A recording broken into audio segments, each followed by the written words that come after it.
Introducing our roast beef.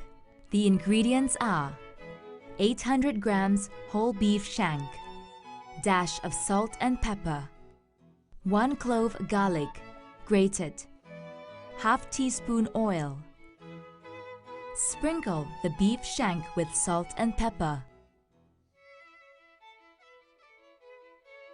Coat with the grated garlic. Loop cotton cooking string around the roast to keep it secure and coat lightly with oil. Remove the ceramic tray.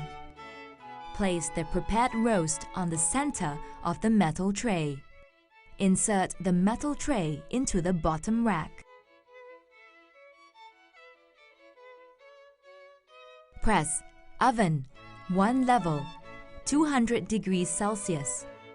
40 to 50 minutes. Preheat no to cook.